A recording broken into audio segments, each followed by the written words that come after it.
YS Jaganmohan Reddy అధికారం చేపట్టాలని ప్రతి ఒక్కరూ కోరుకుంటున్నారని తూర్పుగోదావరి జిల్లా శరభవరంకు చెందిన అమ్మాజీ చెప్పింది.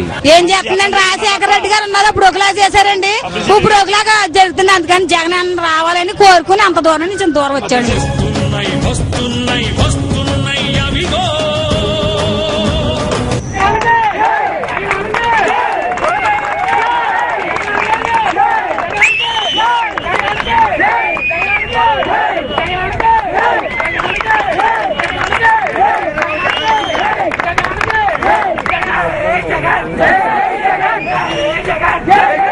ఇప్పుడు ఆ బాబు వచ్చిన కాడి చేయండి 200 ఇచ్చారు. ఇంకా అంత ముందే అయితే నాకు పెన్షన్ రాలేదండి. 700 600 చిప్పిచ్చారండి బావి. ఆ బావి వెళ్ళిపోయారు, మాకు కుదిరి లేదండి బావి. ఇప్పుడు ఈ అమ్మ వచ్చింది, ఈ అమ్మని లెగదీస్తాం బావి, మేము లెగదీస్తామండి బావి. ఈ అమ్మనే బావి ఆ నాన్నగారులాగా నడిపిస్తుందండి బావి, నాన్నగారులాగా నడిపి. కరెంటు బిల్లు కూడా ఊరుకుంటూ లేదండి బావి. తక్కువ కాల్చిన ఎక్కువ వేసి పోతున్నాడండి బావి. మాకు అడిగేవారు ఎవరు లేరండి బావి. నాయకులే దోచుకుంటున్నారు గాని ఎంత కష్టపడుతున్నా 4 రూపాయలు చేతికి రావడం లేదని మహిళలు చెప్పారు. 185వ రోజు పాదయాత్రలో భాగంగా షర్మిల తూర్పుగోదావరి జిల్లా ప్రతిపాడు నియోజకవర్గం శరభవరంలో జీడిపిక్కల ఫ్యాక్టరీలోకి వెళ్లారు. స్టోర్ చేసే విధానం, జీడిపిక్కలు ఒలవడం తదితర విషయాలను అడిగి తెలుసుకున్నారు.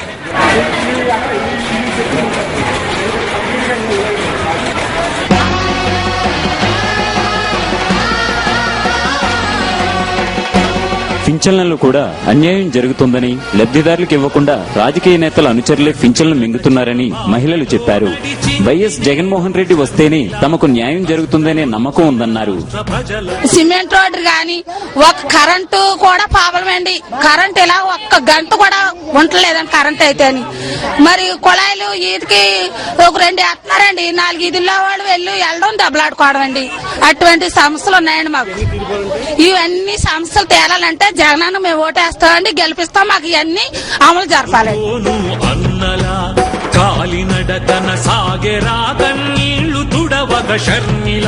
జగనన్న అధికారంలోకి వస్తే వైఎస్ఆర్ అమ్మ ఒడి పథకంతో ప్రతి ఒక్కరిని చదివిస్తారని షర్మిల చెప్పారు.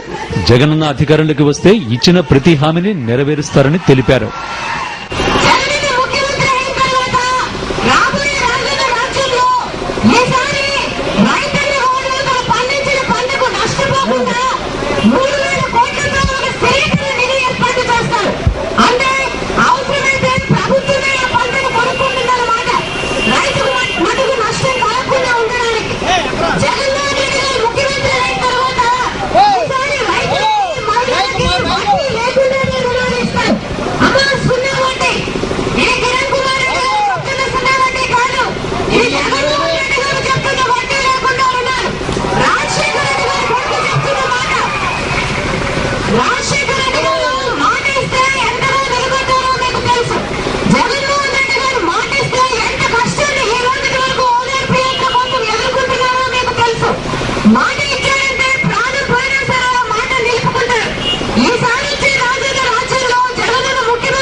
కాలినడకన సాగెరా కన్నీళ్లు తుడవగ షర్మిల, గడప గడపకు తరలెరా రాజన్నకే ప్రతిరూపులా. అన్నదమ్ముల ఆడపడుచుల ధైర్యమే వీడొద్దని, వైఎస్ఆర్ రాజ్యమొచ్చే వరకు నిద్దురపోనని. తండ్రి నడచిన బాటలో నడిచింది నేడు షర్మిల. కష్టమొచ్చిన రాష్ట్ర ప్రజలను ఆదుకోను అన్నలా.